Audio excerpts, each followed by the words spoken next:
My name is Danielle Theodore, and this is my reflection of learning. In today's presentation, I am going to unpack a few key topics. First and foremost, I'm going to define a community of learners.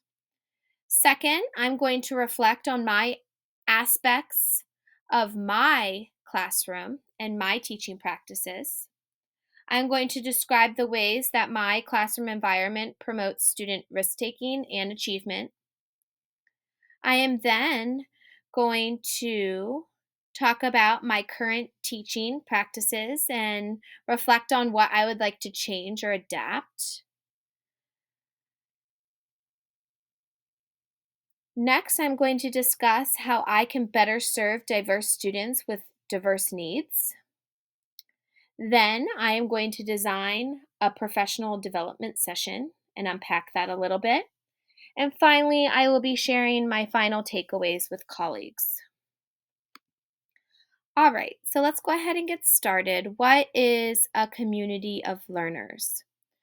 A community of learners begins with a classroom in which students feel valued and supported. In this type of classroom, students of all ages and of diverse backgrounds feel seen, they feel heard, and they feel guided by their teacher. When students begin to feel cared for by their teacher, the classroom climate shifts. It becomes a safe place for learning to occur and where students feel comfortable enough to take academic risks. In this kind of nurturing classroom, students work cooperatively and then they can work productively together with their peers.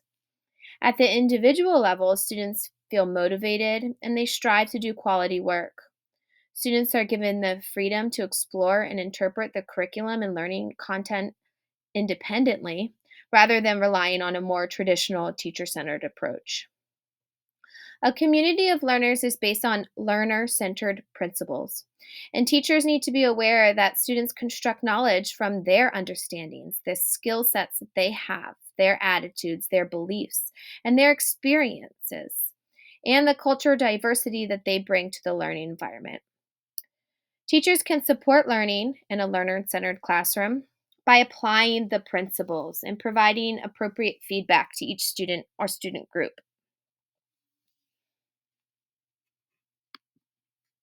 All right, so what aspects of my current approach to teaching do I consider learner centered?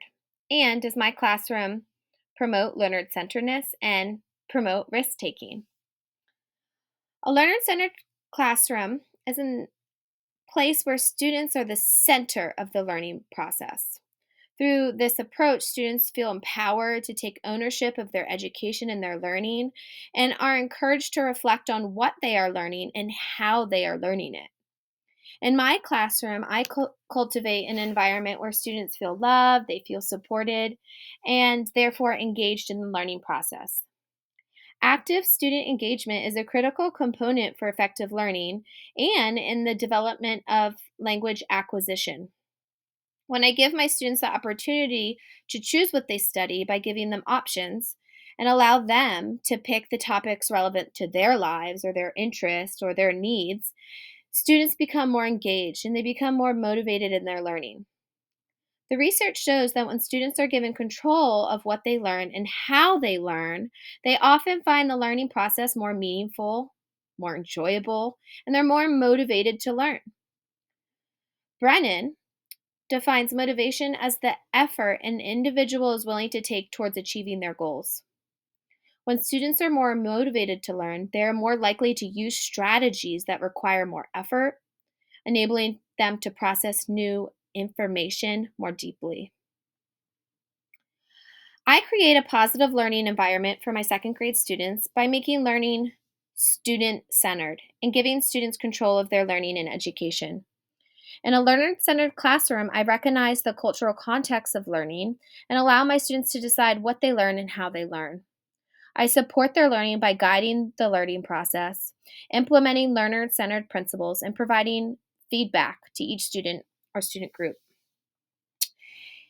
In any of my English language arts, science, and social studies lessons, students are able to explore topics of their choice. They work together to solve problems.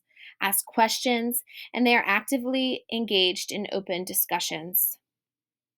These key ideas contribute to an overall sense of belonging where my students feel valued as individuals and they feel equipped to take on challenges. I also incorporate motivational strategies by setting realistic performance goals. To help my students reach their goals, I build on prior knowledge and slowly build proficiency and confidence. All right, so let's move on to adapting my teaching practices. After completing this course, there's many different things that I would like to change. I would like to apply more learner-centered principles to all of my lessons, including math. The research shows that a learner-centered classroom promotes student engagement, collaborative learning, and allows for students to solve problems and to think critically.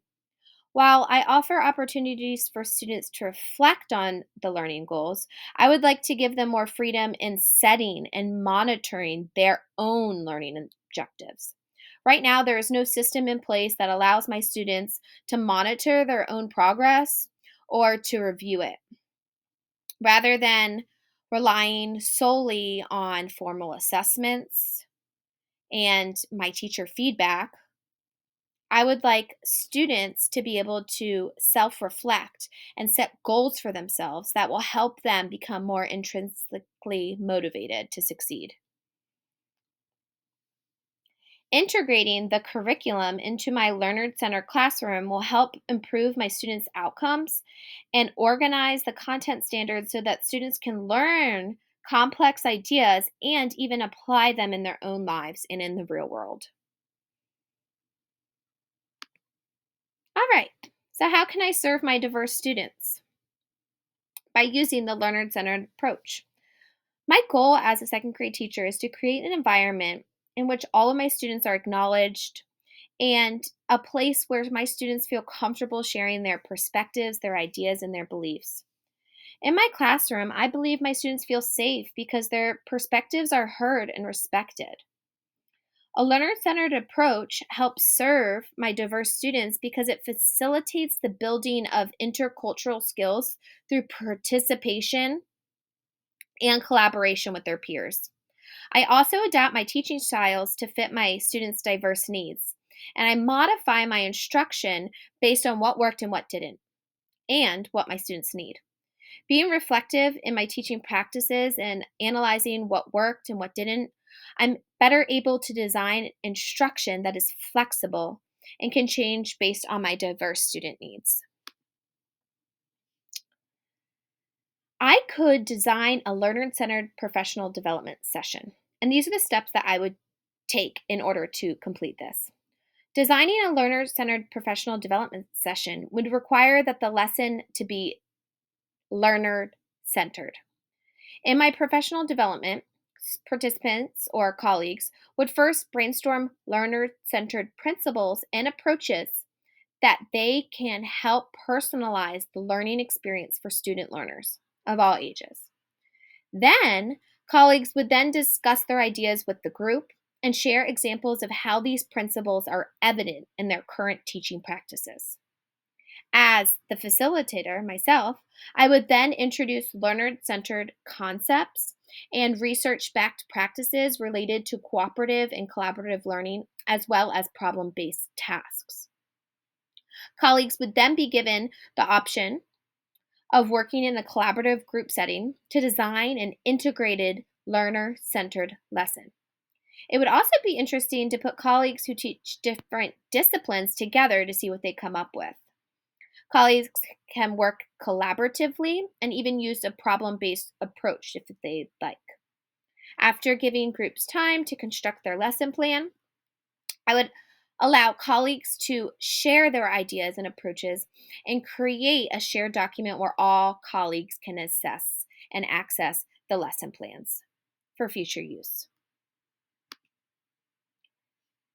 All right, my final takeaways. What aspects of a community of learners and a learner centered classroom would I share with my colleagues? I would first emphasize the advantages of a learner centered classroom. I would share the advantages of a learner centered practices and how this promotes student engagement and achievement. I would also share the research and how it suggests that students are more engaged in the learning in a learner centered classroom and how they develop critical thinking skills.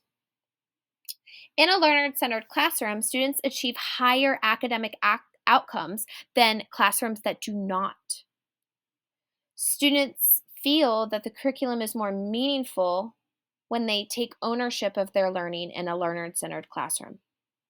In a learner centered classroom, I, as a teacher, can differentiate, making the curriculum more accessible to diverse learners and helping students acquire the knowledge that makes it more meaningful to them. A learner centered classroom promotes student engagement, it promotes collaborative learning, and allows for students to work collaboratively to solve real life problems and to think critically. Excuse me. A learner centered classroom will help my diverse students improve their learning outcomes and allow them to learn complex ideas and apply them in their school aged years and in their futures. And these are my references. Thank you for being here with me today. Have a great day.